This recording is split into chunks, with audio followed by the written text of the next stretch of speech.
여우와 포도밭.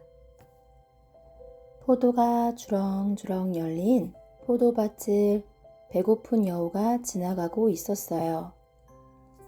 와, 정말 맛있겠다. 여우는 군침을 꼴깍 삼켰습니다. 그런데 포도밭은 높은 울타리로 둘러싸여져 있어서 여우가 뛰어넘을 수는 없었어요. 포도밭 안으로 들어가야 하는데 어떻게 하지? 여우는 포도밭 주위를 서성이며 곰곰이 생각에 빠졌습니다. 맞아, 살을 빼면 되겠어. 여우는 살을 빼서 울타리 사이로 들어가겠다는 꾀를 내었습니다. 하루, 이틀, 사흘, 굴문이 생각했던 대로 여우의 몸이 금세 홀쭉해졌어요. 여우는 포도밭에 처진 울타리를 이리저리 살피며 들어갈 만한 곳을 찾았습니다. 마침 울타리 끝부분에 작은 구멍이 보였어요. 옳지, 저기로 들어가야지. 홀쭉한 몸은 작은 구멍으로 쏙 들어갔어요. 와, 이제 이 포도를 실컷 먹을 수 있겠어. 여우는 허겁지겁 마음껏 포도를 먹었습니다. 사흘 굶은 목까지 더해서 여우는 며칠 동안 포도밭에서 포도를 실컷 먹으며 먹고 자고를 반복했어요. 그러는 동안 홀쭉했던 몸은 점점 통통하게 살이 올랐습니다. 아이, 배불러. 이제 포도는 실컷 먹었으니 다른 음식 좀 먹어야지. 여우는 볼록하게 솟아오른 배를 두드리며 뒤뚱뒤뚱 울타리 쪽으로 걸어갔어요. 그런데 통통하게 오른 살 때문에 여우는 어떤 구멍으로도 밖으로 나갈 수가 없었습니다. 큰일이네. 이러다 주인이라도 만나면 어쩌지? 여우는 이궁리 저궁리를 해보았지만 뾰족한 수가 떠오르지 않았습니다. 그래서 여우는 하는 수 없이 다시 굶기로 했어요. 여우는 포도밭 한 구석에 앉아 또 사흘을 굶었어요. 그리고 처음 포도밭으로 들어올 때처럼 홀쭉해져서야 여우는 간신히 포도밭을 빠져나올 수가 있었습니다. 에이구, 배가 고프기는 포도밭을 들어가기 전이나 나온 후에나 마찬가지네. 여우는 한숨을 쉬며 포도밭을 떠났습니다. 나무를 심는 이유. 나이 많은 노인이 집 앞마당에 어린 나무들을 심고 있었습니다. 그런데 마침 그 옆을 지나가던 한 젊은이가 그 광경을 보고 노인에게 물었어요. 할아버지, 이 나무는 얼마 동안 자라야 열매를 맺을 수 있을까요? 노인은 부지런히 손을 놀리며 말했습니다. 한 70년은 자라야 열매를 맺을 걸세. 그러자 남자는 고개를 갸웃거리며 노인에게 물었어요. 할아버지, 할아버지는 70년 뒤까지 살 수 있으신가요?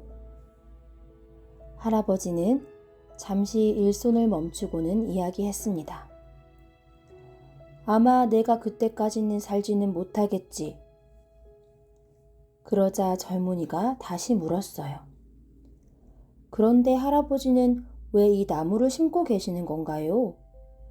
열매가 열려도 드시지는 못하시잖아요. 할아버지는 다시 나무를 부지런히 심으며 대답했습니다. 젊은이, 내가 태어났을 때 우리 집 앞마당에는 과일이 주렁주렁 매달려 있었다네. 그 나무는 우리 할아버지의 할아버지가 심어놓은 것이지. 나는 그때 누가 심었는지도 몰랐지만 아무튼 그 열매를 맛있게 먹으면서 자랄 수가 있었어. 할아버지는 드디어 구덩이를 다 팠는지 그 속에 어린 나무를 세우고 다시 흙을 덮기 시작했어요. 흙이 나무의 뿌리를 덮자 발로 꼭꼭 밟으며 할아버지가 또 이야기했습니다. 그러니 나도 우리 할아버지들처럼 손자들을 위해 이 나무를 심어야 하지 않겠나? 젊은이는 그제야 할아버지의 깊은 마음을 알 수 있었습니다. 할아버지, 제 생각이 짧았습니다. 할아버지는 괜찮다는 듯 젊은이를 향해 빙그레 웃어주었어요. 그리고는 어린 나무에 다시 정성껏 물을 주기 시작했습니다. 젊은이는 왠지 부끄러워져서 고개를 숙였어요. 자신이 이제껏 따먹은 많은 열매도 아주 오래전 누군가가 우리를 위해 심었던 나무에서 왔다는 것을 깨달았습니다. 그런데 자신은 아무 생각 없이 열매만 따먹었다는 생각에 마음이 무거워졌어요. 젊은이는 할아버지에게 공손하게 인사를 드리고 바쁜 걸음으로 집으로 돌아갔어요. 그리고 그날부터 젊은이도 어린 나무들을 심기 시작했습니다. 솔로몬 왕과 여왕개미. 어느 날 솔로몬 왕은 귀한 선물을 하나 받았습니다. 그것은 바로 하늘을 나는 비단 양탄자였어요. 솔로몬 왕은 가고 싶은 곳이라면 어디든 갈 수 있었습니다. 아침에는 남쪽에서 식사를 하고 저녁에는 서쪽에서 식사를 하는 등 솔로몬 왕은 자유롭게 하늘을 날아다니며 즐거운 나날을 보냈어요. 어느 날 솔로몬 왕이 천천히 하늘을 날고 있는데 개미들이 떠드는 소리가 들렸어요. 저기 솔로몬 왕이다. 어서 숨어라. 여왕개미가 소리쳤어요. 솔로몬 왕은 땅으로 내려와서 여왕개미를 붙잡고 물어봤어요. 왜 나를 보고 숨으라고 했느냐? 그러자 여왕개미는 머뭇거리다가 이렇게 말했습니다. 폐하께서는 스스로 세상에서 가장 높은 사람이라고 착각하고 있기 때문이죠. 그런 사람은 아주 위험하고 무섭기 마련입니다. 이 말을 들은 솔로몬 왕은 가소롭다는 듯 여왕개미를 비웃었어요. 그럼 너는 나보다 높은 사람이 누구라고 생각한단 말이냐? 그러자 여왕개미는 새침한 표정으로 말했습니다. 그럼 폐하보다 높으신 분을 보여드릴 테니 저를 양탄자에 태워주십시오. 그래, 그러도록 하여라. 솔로몬 왕은 비단 양탄자에 여왕개미를 태우고 하늘 높이 올라갔어요.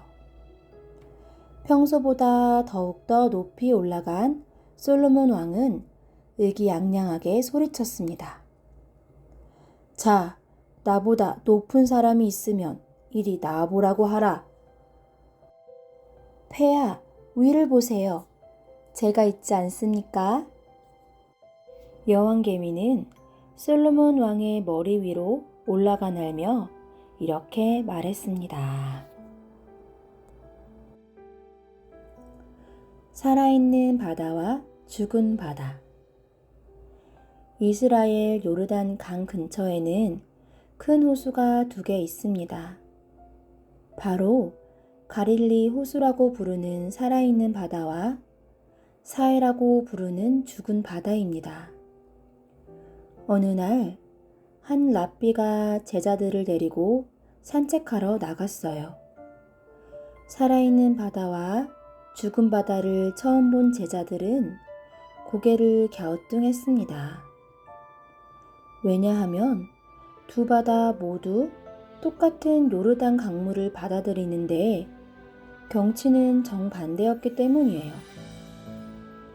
가릴리 호수는 물이 맑고 깨끗하고 많은 물고기들이 뛰놀고 있었습니다. 또 주변에는 꽃과 나무가 가득 자라 있어서 경치가 매우 아름다웠어요.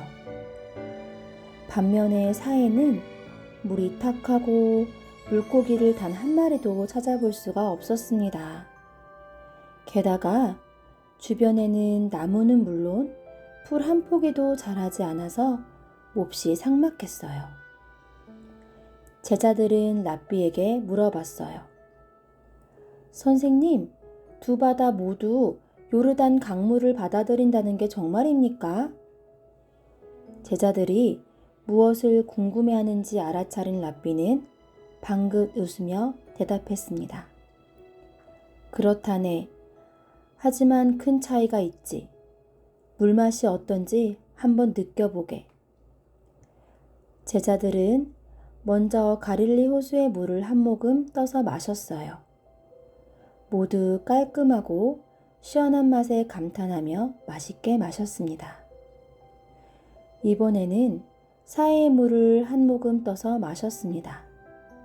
그러나 모두 사해 물을 삼키지 못하고 얼굴을 찡그리며 바로 뱉어버렸어요. 선생님, 이건 완전히 소금덩어리예요. 똑같은 요르단 강물을 받아들였는데 어째서 이렇게 차이가 나는 것입니까? 랍비는 방긋 웃으며 말했습니다. 이 세상의 모든 바다는 물이 들어오는 곳과 나가는 곳이 있어. 그래서 살아있는 바다는 계속 물을 흘려보내고 땅을 기름지게 할 수 있는 거라네. 그런데 죽은 바다는 그렇지 않아. 흘러드는 입구만 있을 뿐 나가는 출구가 없네. 이렇게 계속 자기 욕심만 채우니 어떻게 되겠는가? 당연히 소금기만 넘쳐나고 물이 탁해질 수밖에. 사람도 마찬가지라네. 받기만 하고 주지를 않는다면 사해처럼 되기 마련이지. 랍비는 먼 곳을 바라보며 조용히 말했습니다.